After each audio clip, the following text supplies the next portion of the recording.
Finally, I've been waiting to post this video since this channel was started. I've had script wrote down, directors behind cameras, light camera action constantly, waiting for weeks, months, just for him to officially be down. He's finally here. Now this isn't just going to be me embarrassing him for 10-20 minutes on a video either. They've done that enough all season, haven't they? But the recent result means they're down. They might scrape up to 20 points at a push, but ultimately this is one of the worst Premier League teams to ever exist. And we'll look at this season and why it's happened, but mainly next season and long term if we're going to see Sheffield United back in Premier League again, which we probably won't. Now, genuinely, start to finish, this has just been a joke.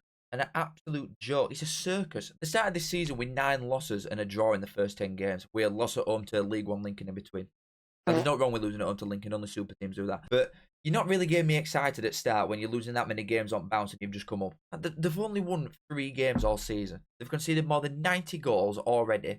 I mean, record amount is 100, and that was from Swindon, but that's when it were a 42-game season as well in Premier League. After it changed to 38 games, the record is 89, which has obviously been smashed already. But you'd imagine that Sheffield United are going to break 100 goals conceded, which will probably end up on honours board. At the start of the season, they weren't actually that bad. I mean, they were shocking to the point of losing every single week, don't get me wrong, but they didn't concede that many. Like, they weren't getting spanked weekly like they are doing now. And then Newcastle came. Like, up until this point, I know it's only still, 5 or 6 games in, but they'd only lost by 1 goal up until this point. 1-0s or 2-1s. All tight games where even though you know the crap, they might somehow nick points from somewhere and give them a bit of a platform to build something on. Do you know what I mean? But this was the start of a serious downfall. 8-0. In fact, there was a record broken one there. Only 8 different goal scorers. I'm having a look. That's got to be a record. It is. But that highlighted that it's not a problem that can be fixed by just tweaking something. It's not like, oh, we're not scoring enough, we'll try put another man up top. We're getting battered through middle, we're tucking a bit more. There's nothing like that going on. You're getting overran in every single area at pitch from bottom to top. It is a circus. 8 different goal scorers. The Forest midfielders and defenders of Newcastle are all licking the lips, all gaining on it. There's nothing that can save this team already, and it's been 6 games. And you can tell that definitely took a bit out of him as well, like mentally and physically.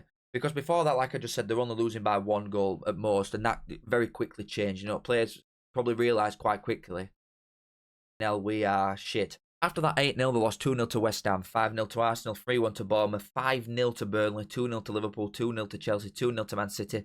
Christmas tree hadn't even come down at this point. After that, 5 to Villa, 5 to Brighton, 6 to Arsenal, 3 to Liverpool, 2 to Brentford. You went from being in most games at start, like you're still losing, but you're in the games, to getting battered every other week, constantly. Now, Paul Hickenbottom with bloke that got him promoted. I'm going to watch what I say because he might end up being Barnes the manager in a couple of weeks. But they kept him until 5th of December, then sacked him after 5-0 loss to Burnley. And even though season's already over at this point, you've got to try something, ain't you, to go and save it. But everybody knows they're down anyway, but you've got to try. And after losing 5-0 against another team that's absolutely dog shit in Burnley, it would definitely time to go. And at time, I honestly liked the reappointment of Wilder. Short-term thinking, I liked the appointment of Wilder because these players are all crap. There's no point trying to bring in some coach who's going to instill some playing style that involves having a brain when you've got loads of planks of wood. Like, you've no chance. Just go down old-fashioned route of go and win. Wilder knows most of the players already. He knows club, he knows City, he knows everything there is to know about Sheffield United. Chris Wilder knows it. Maybe he can get something out of him mentally that Eki couldn't. Because they're shit at football, but getting a bit of belief in them through someone that they all love might get them running an extra yard, maybe, that could make a difference in some of these games that are quite tight. But obviously that won't case, because he's come in, they've carried on being crap, and now they're conceding 5 or more on a regular basis. So, but this team were cursed from start. You know, you get promoted to Premier League, you're about to get 100 million quid, and you sell your best 2 players that just got you promoted. Sander Berge had been there for a few years at this point. When they signed him, Man United was sniffing around him as well. I can remember that. Serious talent at times. Stayed when they went down, to then sell him when you get back promoted again. And not just sell him to just anybody. You're selling him to another team that's going to be in a relegation dogfight with you before a ball's even been kicked. What kind of sick, twisted person does that when you've just been promoted? You're strengthening a direct rival for who's going to be at bottom of league with you next season. It's not about selling him. Like, if he wanted to leave, fair enough, you let him go. But you don't sell him to Burnley. Send him to Italy or something. Just don't sell him to someone who you're going to be fighting against every single week next year. And then Njai left as well, but he wanted to leave because Marseille came in and is a Marseille fan. So when a player's got the rights out on something like that, what can you do? Do you know what I mean? He is the best player that I have ever seen play for Sheffield United. The best. I'm only 23, so leave me alone. But you've only got 18 million quid for this guy when João Pedro went from Watford to Brighton for 30 million quid. Even though Njai's a record sale for Sheffield United, you did not get anywhere near enough money for how good he actually was in comparison to other players in Championship that went for more. So before a ball's even been kicked, you've made 30 million quid in incomings and your best two players have gone. Hamer and Archer then come in from Coventry and Aston Villa, but they're the type of signings that you need to make to your squad that's being promoted. They're not the type of signings that you bring in to replace your already best players. If you'd have kept them and then brought in like Archer and Hamer, you might have had a leg to stand on in Premier League. But when you're selling your best players and doing this already, come on. Vinicius came in. That guy is shit. I am not bothered what anybody says. The games I've watched of him, he trots about in first gear. He could not look less bothered if he tried. I don't think I've actually ever seen him sprint once in all games that I've watched. He's crap. You're a massive, massive waste of money and another transfer that they'll probably lose money on again. Now, the only shining lights in this team from a neutral-ish perspective, Archer and Aim are both good, both new signings. McBurney, he gets goals in a shit team, you know. I think he's done good overall, especially the last couple of months. His contract runs out in summer. He's always injury prone, so he's not going to stay anyway. But I think he's done all right. And then that Blaster as well, that young'un. He won loan at Port Vale first half of this season. Best player by an absolute mile in Port Vale. Come back in January and started playing more recently. Wilder came out against Man United and made him captain and said he was the best player, which very Wilder in it. But he'll be something, him, a proper serious player and one that you should be building your squad around. But this is something that Wilder hasn't been doing nearly enough of until recently, when it's probably too late, to be honest. He's playing your youth. You are 16th at table in minutes given to teenagers. This we're up to March, so it's slightly outdated, but point still stands. Season were done months ago. You're gone. You've got absolutely no chance of staying up. Play some of your young academy lads. You could have been playing these in November when you know you're getting relegated. Get them ready for next season. They're playing against some of the best players in the world here in this league. There is no better place to learn your craft than going up against like your Man United and team like that. Get them ready now. With what is an aging squad, one that's got a lot of players that's going to be out of contract in summer. These lads are going to be important next season. And on this point as well, look at where Burnley are in this. Top three. Which again, you've got to find right balance, haven't you? Because Burnley are crap as well. But out of these teams that's coming down, one is going to go this way and one's going to go that. And no prizes for guessing which is which. Just look at results in El Shitico this season between them. It's chalk and cheese how far apart they are in terms of quality. And these are worst two teams in division. And again, I want to make point that Burnley's recruitment's terrible this season. It's reason that they're going down. But they're playing youth. They'll be ready for next season to try and bounce straight back up again. And they'll be in a stronger position now than they were this season. Or they'll probably be in a better position now than they were when they actually won't lead to go up in first place. Sheffield United are coming down with minimal minutes given to young players that are going to make up a large part of your squad in a really, really tough championship with little experience. And then longer term, looking at state of Sheffield United now, they've got a lot of older players that they're not getting any fees for, that they're all going to leave at the same time. It's a massive, massive rebuild with not a lot of money because they don't sell, they let too many go for naught. Whereas Burnley next season, they'll be playing these young lads, the value will do nothing but go up when they're at top of league again next season. Two completely different clubs going in completely different directions, despite both being promoted together and both being relegated together. And looking at the contracts of Sheffield United, the amount of players that'll leave is genuinely worrying. Like, Basham won't be the same again now after his legs come off. Plus loans as well. That's 17 lads that'll probably be gone in summer. And don't get me wrong, it's a good thing that you're getting rid of some of these players because they're older lads on big wages.